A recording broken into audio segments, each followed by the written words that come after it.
I told my friend David about some coyotes that have been showing up in our neighborhood.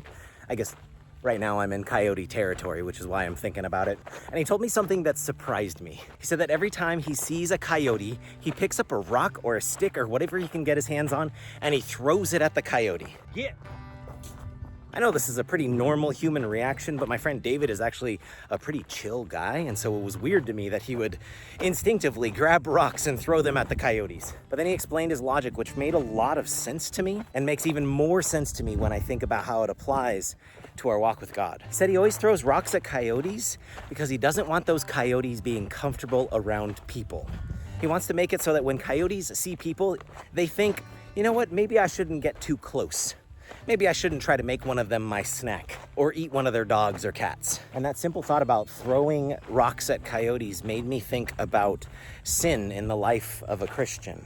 You see, a coyote down the street in my neighbor's yard isn't dangerous to me immediately. It doesn't potentially become a problem until that coyote is comfortable enough to be in my yard while me or my kids or my pets are out there as well. And I think our relationship with sin is very similar. But there are a lot of behaviors and practices that aren't necessarily wrong per se. Maybe they're just morally questionable or ethically unscrupulous, but they're not in immediate danger. And if you're not careful, it's really easy to get comfortable with those things being around you. So comfortable that they eventually do become a danger. The book of Psalms actually talks about this right at the opening. It says, "Blessed is the one who does not walk in the way of the wicked, or stand in the way of sinners, or sit in the seat of mockers." And then it gives some good alternatives of what you should be instead and how you're going to be like a tree that's growing and all of that stuff. But if you pay attention to the parallel structure of those first three things, you got the wicked, you got the scoffers, you got the mockers. But what jumps out to me is that you go from walking to standing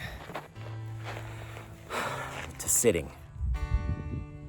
There's this transition from movement to stasis to comfort, which is why I think that if you know that something is a temptation for you, instead of trying to rationalize why it's okay for you to get kind of close to it or be a little bit comfortable around it or stay in its proximity, or maybe you just don't want to look weird or be that person, instead of trying to think, well, the coyote's only in my neighbor's yard, well, the coyote's only down the street, well, the coyote's only in the next neighborhood over. Instead, take a lesson from my friend David. Pick up a rock and throw it at it. Not at people. People are not the temptation. People are not the enemy. Our battle is not against flesh and blood. But take action so that you don't grow comfortable in the presence of sin. So much so that that sin comes and devours you after you've let it hang out in your yard too much. So if you got coyotes in your neighborhood, yeah, maybe throw a rock at them or whatever. But if you've got sin in your neighborhood, shoo it away. Tell it to get. Go on, get.